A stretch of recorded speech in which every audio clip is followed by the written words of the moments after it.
Welcome back to the deep dive. Today, we're looking at a stack of source material that outlines what feels like a genuinely, well, radical idea. It's about how a foundation is basically turning user advocates into active co-developers. Yeah, it's quite a model. We're talking about the Steven Anthony Morono Foundation, SEMF. And right off the bat, their philosophy statement kind of grabs you. It does. It says they believe the best tech for seniors is built with their advocates, not just for them. That little word change with instead of for seems to define this whole advisor program they've set up. Absolutely. And what's interesting for our deep dive here is our source material. We don't have a typical report or, a study. We actually have the detailed scripts and the visual guides for their official advisor level explainer video. Okay, so we're getting the pitch directly. Exactly. So our mission today is really to look behind that pitch, to pull out the blueprint. We want to extract the exact structure, the activities they expect, the real benefits of this advisor program. So you, the listener, can get a full picture of how you might actually shape senior-focused tech, not just use it. Right, moving from user to influencer. The big picture they lay out seems to be this.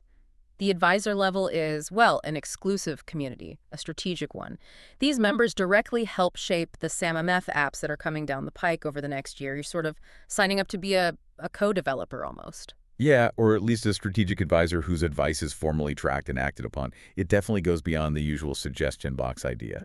What we're seeing described here feels much more like a formalized paid strategic consulting role, but baked right into a non-process R&D. Okay, wow. That definitely raises the stakes. So let's break down the technology they're actually shaping, because it's not just abstract stuff. It's a specific suite of apps, right? Targeting key senior needs. Very specific. The documentation names 4 key ones that advisors influence. Okay, what are they? Well, first, there's Grandma's postcard. Sounds like a digital way to connect, send greetings, tackling social isolation, presumably. Which is huge, yeah. Then everyday nutrition for healthy meal ideas, maybe planning assistance. Third, and this one seems critical, everyday pharmacy, medication management, reminders. Yeah. The whole adherence challenge. It's definitely critical. Getting meds right is fundamental. And they also list everyday connections as part of this core app suite. So you put those together. Connection, nutrition, meds.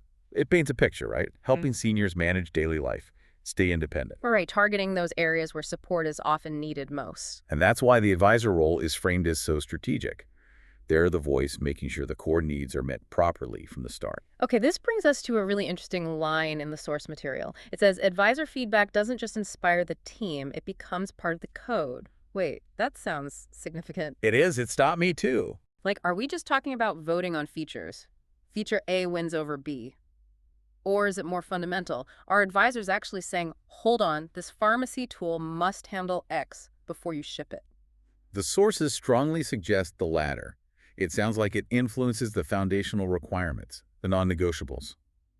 So when the team designs the next version of that medication tracker, the input from this advisor group is kind of written into the spec sheet before coding starts. Ah, okay, so it's structural input, not just preference. Exactly. Think of it like this.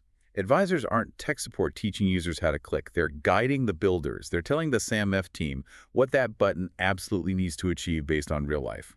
Got it. That makes the role much clearer. It's about guiding the design itself. So if that's the strategic input, how does it actually happen? What's the mechanism? Well, the blueprint lays out a pretty structured quarterly plan. 2 main activities. First is quarterly voting and roadmap influence. Okay, voting. How does that work? It seems pretty streamlined.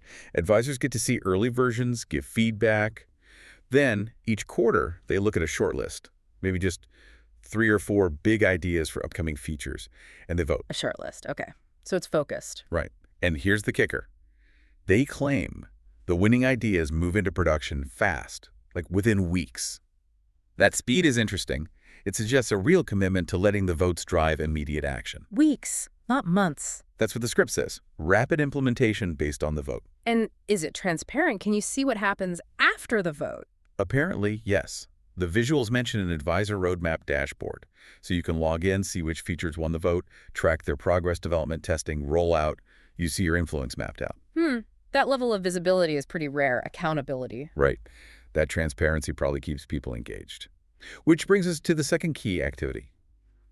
The advisor sprints. Sprints. Okay, these aren't just surveys, I take it. No, definitely not. The docs emphasize these are quarterly live virtual sessions. Advisors actually meet the SAM product and engineering teams face-to-face, virtually. So less like a focus group, more like a workshop? Yeah, that's the feel, a real-time collaboration. In these sprints, advisors are exploring prototypes, testing new tools, throwing out ideas, and those ideas can influence decisions right there, in the moment. Engineers hear it, they can potentially act on it immediately. Wow, okay. So direct input during active development. Exactly. And again, transparency. They promise a community summary after each sprint. So advisors see, okay, we talked about X, and now the design reflects that. It closes the loop. Okay, so if you're asking for that level of input strategic guidance that turns into cones shaping apps like Everyday Pharmacy, there must be solid benefits for the advisors, right? What are the perks for taking on this role? Yeah, the sources list quite a few exclusive benefits. Things beyond just standard membership, if there is one. You get early access to features, see the tools before anyone else. Okay, standard beta access makes sense. Then the quarterly voting power we talked about. That's a big one. Access to private strategy sessions and direct conversations with the SAMF team leadership, developers, cutting through the red tape. Direct line to the decision makers. Seems like it. And critically, the input isn't just taken, it's visibly recognized and celebrated. Advisors see how their votes directly affect named milestones on that roadmap. Ah, so you see the connection clearly. Yeah, and they give examples, which is revealing about their focus right now. Milestones like nutrition beta, postcard V2, pharmacy dashboard. Seeing your feedback tied to something concrete like postcard V2 that's powerful, it shows your advocacy led to a real product release. Makes sense. Ties the effort to tangible outcomes. Is there a community aspect beyond the sprints? Yes, there's an optional advisor directory. You can choose to be listed, maybe by city or area of interest, so advocates can connect with each other, build a network, amplify their collective voice, perhaps. Interesting. And there was something about a special status for early joiners. All right, this seems key. The founding advisor status. If you join this first cohort, you get a special permanent recognition badge. A gold one, the visuals suggest. It marks you as one of the original group who helped shape not just the apps, but this whole co-development model. Okay, a legacy component. That's smart. Yeah, it signifies that early input is really valued. Yeah. You're not just advising, you're helping build the foundation, literally. Okay, this all sounds quite involved and potentially impactful. So if someone listening is thinking, okay, I want to do this, what's the commitment? Right, let's get to the practicalities. The sources are very clear on this. To join this advisor level, there's an annual membership fee. Ah, okay. How much? It's $149 per year. $149 a year. Okay, that's important context. It's not a free volunteer thing. It's a paid community, which I guess reframes the expectation. You're paying for that seat at the strategy table. Exactly. That price point signals it's about high-value, direct influence. You're investing for access to the developers, essentially. Mm-hmm. And, as you mentioned, if you join now, the status you get is founding advisor. That's time-limited, implying extra recognition for getting in early. Got it. Founding advisor status for $149 a year. And the place to go, the portal they mentioned for joining and learning more, it's samf-portal.web.app. samf-portal.web.app. Okay. And just to recap their stated goal, Yeah. it's about building senior-first tech that really works. Empowering seniors through knowledge, tech, connection, all based on the direct, non-negotiable input from their advocates. That's the core mission statement tied to this program. Okay, so let's quickly summarize what we've unpacked here. This SAMF advisor level seems built on a core loop. Direct advocate feedback shapes requirements. It's channeled through quarterly votes that prioritize features, and it's refined in live virtual advisor sprints with the dev team, all feeding into apps like Everyday Pharmacy, Grandma's Postcard, things tackling real senior needs. Exactly. And the specificity, the fact they mentioned milestones like Postcard V2 or Pharmacy Dashboard right in the explainer material, it really suggests these advisor strategy sessions are tightly linked to their actual product release schedule. It makes that $149 fee feel less like a donation and more like a subscription to Influence a Dev Studio. A subscription for influence. That's a good way to put it. So maybe here's a final thought for you, the listener, to chew on based on all this.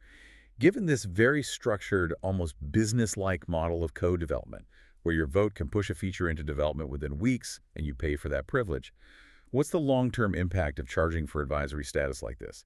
Does that fee ensure maybe more committed, consistent input? Or could it risk filtering out valuable advocate voices who can't or won't pay?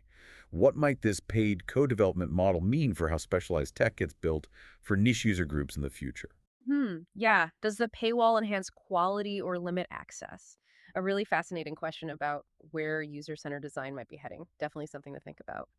Well, thank you for joining us on this deep dive into the Steven Anthony Morono Foundation's advisor level. We hope this gave you a clear view of how they're trying to turn advocacy into actual code.